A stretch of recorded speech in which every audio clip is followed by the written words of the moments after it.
Queridas irmãs, queridos irmãos, hoje o Evangelho de João nos apresenta uma figura, um personagem que é extremamente importante para todos nós, que é Tomé. E popularmente Tomé é visto como o apóstolo incrédulo. Mas se nós olharmos bem no Evangelho de João, a história não é essa. Nós temos um apóstolo extremamente interessado em Deus e um apóstolo que vivencia aquilo que nós deveríamos vivenciar. Ou seja, João coloca Tomé como exemplo para todos nós. O que talvez tenha tornado Tomé o apóstolo incrédulo foi um versículo que foi colocado depois do texto original, que é o versículo 29. No versículo 29, depois da profissão de fé de Tomé, quando ele diz assim, meu Senhor e meu Deus, que é a profissão de fé mais antiga que nós temos no cristianismo, e a mais forte, mais simples e mais forte, meu Senhor e meu Deus, ponto final, vem uma repreenda, vem uma lição de moral de Jesus. E Jesus lhe disse, acreditaste porque me viste? Bem-aventurados os que creram sem terem visto.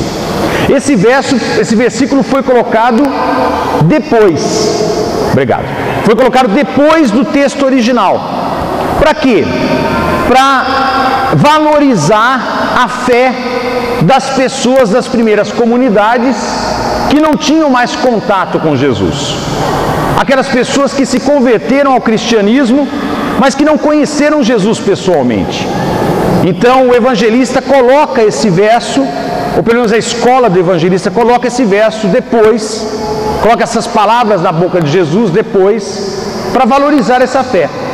Mas se nós tirarmos esse verso e ficarmos com o texto original, que acaba com o meu Senhor e meu Deus, nós temos um apóstolo que é fantástico. Primeiro, é um apóstolo que Jesus está sendo perseguido na Judéia, ele ouve que seu amigo Lázaro está para morrer, e ele fala para os discípulos assim, nós vamos voltar para a Judéia. Eles estão fora da Judéia. Todos ficam com medo. O único que fala e apoia Jesus é Tomé. É a primeira aparição de Tomé no Evangelho. Tomé fala assim, nós vamos para a Judéia e se for preciso nós morremos com ele. Esse é Tomé.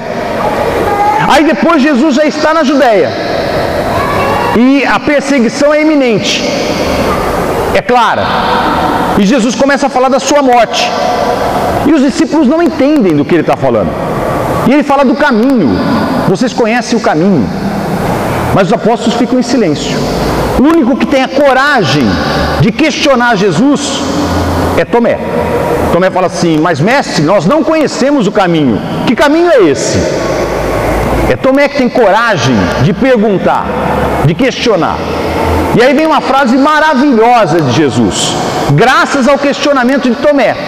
Eu sou o caminho, a verdade e a vida.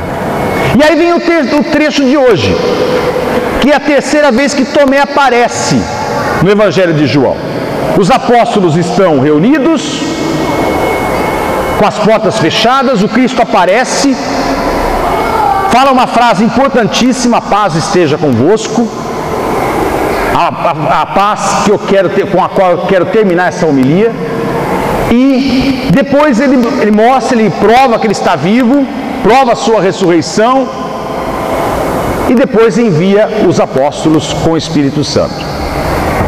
Mas Tomé não está presente, e Tomé chega depois, e quando ele ouve falar, ele diz assim, não é possível, eu não acredito. Mas justamente esse não é possível, eu não acredito, eu só acredito vendo, é que faz com que Jesus apareça pela segunda vez. Vamos imaginar que Tomé tenha dito assim, hipocritamente, que lá no coraçãozinho dele ele estava duvidando, ele dissesse assim, que bom, amém, aleluia, Jesus está vivo. Ponto final, acabou. Acabaria a história. Mas Tomé duvida. E ele tem coragem de duvidar. E ter coragem, gente, é ter fé. Ele questiona. Ele tem coragem de duvidar. Não é possível isso. Isso é inacreditável. Eu só acredito se eu ver. E aí então Jesus aparece pela segunda vez. O que nós temos aqui? E aí Tomé admite. Tomé admite e fala a profissão de fé mais certa: meu Senhor e meu Deus. Mas o que nós temos aqui? Um verdadeiro diálogo. Tomé é ativo. E Jesus permite isso, que ele seja. Tanto permite que Jesus responde. Jesus aparece. Jesus poderia dizer assim: não, eu não vou dar nenhuma consideração a esse ser infiel que não acredita. Não, Jesus aparece. Portanto, Jesus está em pleno diálogo. E isso me remete a um texto muito antigo que nós herdamos dos judeus, dos hebreus, que é o mito de Adão e Eva, que foi muito mal compreendido na religião cristã. Ele foi deturpado, na verdade.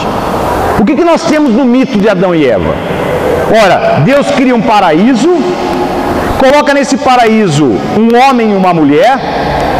E, gente, o que é um paraíso? Paraíso é um lugar perfeito. Se é um lugar perfeito, eu não tenho o que fazer. Não há o que fazer. Nós não temos história. Tudo está feito, porque é perfeito. Nada é mudável, nada é transformável, nada. Tudo é perfeito. Mas Deus coloca uma provocação aqui. No meio do paraíso, Ele coloca uma árvore, que é a árvore do conhecimento do bem e do mal. E diz assim: vocês podem comer de todas as árvores, menos dessa. Ora, esse não fazer, vocês não podem comer desta árvore, é a única coisa a ser feita, se vocês prestarem atenção. Deus está provocando o ser humano. Está dizendo assim: ó, meu, vem aqui, faça, tenha coragem. E é justamente a serpente aqui, não vejam, prestem atenção que a serpente lá no mundo judeu, no mundo semita, não é a figura do demônio, tá? Depois no cristianismo ela foi transformada na figura do demônio. A serpente é a figura da sabedoria no mito original. E é ela que vai seduzir a Eva e depois Eva, Adão. E aqui vem então a desobediência.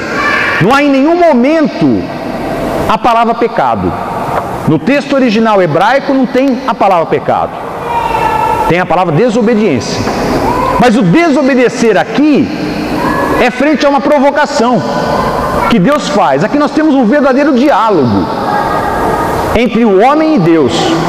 E é esse diálogo que faz com que o homem saia do paraíso e comece a fazer história, a construir a sua história. E, gente, isso nós temos que compreender com profundidade. Deus quer de nós um diálogo. Deus não quer de nós um monólogo. Deus não quer ovelhinhas que fiquem abaixando a cabeça e dizendo sim, e simplesmente ouvindo Deus.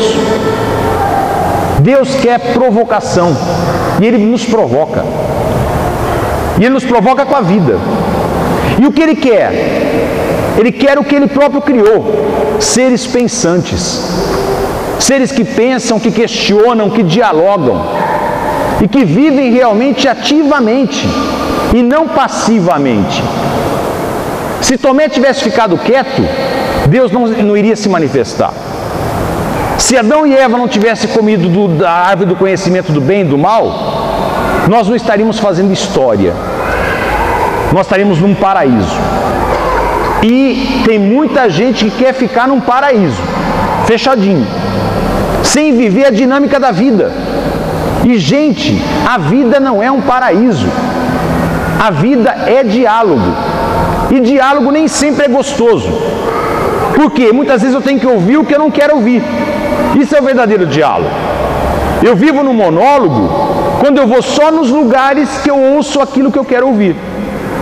E eu não vou nos lugares que eu vou ouvir coisas que eu não quero.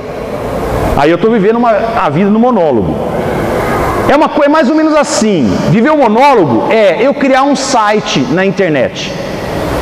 Criar um site na internet, eu posto o que eu quero. Ponto final.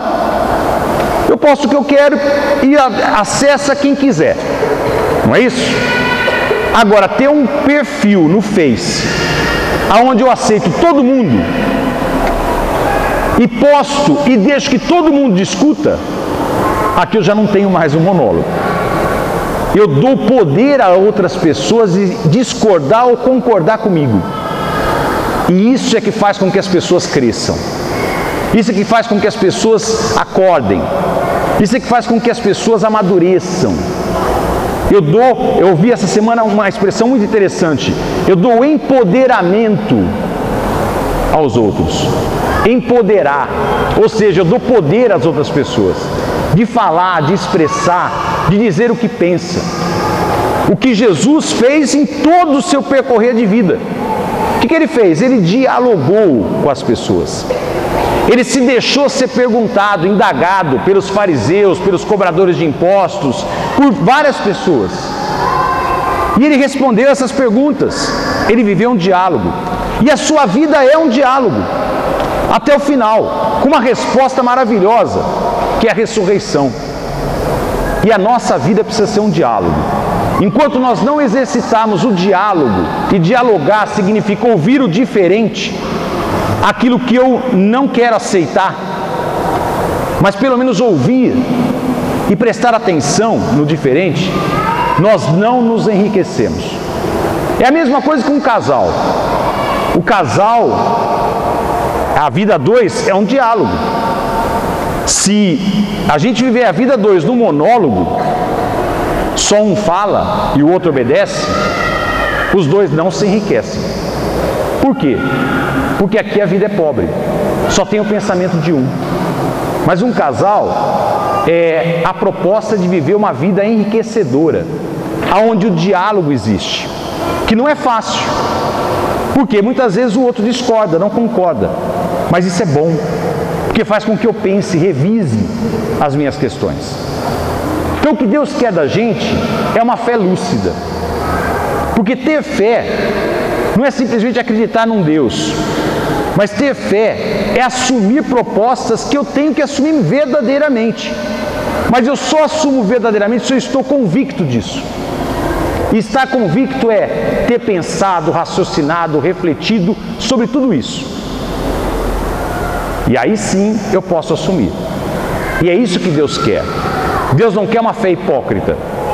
Deus quer uma fé lúcida, refletida, dialogada, questionada.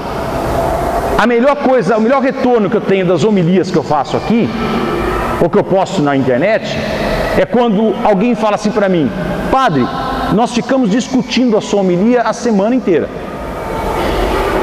Ótimo, não importa concordar ou discordar, mas eles ficaram refletindo a homilia. Isso é que é importante. E chegaram a determinadas conclusões para as suas vidas. Isso é fundamental. E isso é crescimento. Então que cada um aqui tome a postura do diálogo, não do monólogo, mas do dialogar com as pessoas e com o mundo, que é a proposta de vida que mais nos enriquece. E que a gente rejeite qualquer tipo de monólogo, qualquer tipo de visão unilateral, mas que a gente se abra para um diálogo para o mundo, porque essa é a proposta de vida. E aqui nós teremos verdadeira ressurreição em nossa vida. Vamos ficar de pé e vamos professar a nossa fé nesse Deus da vida que nos chama à verdadeira vida com Ele.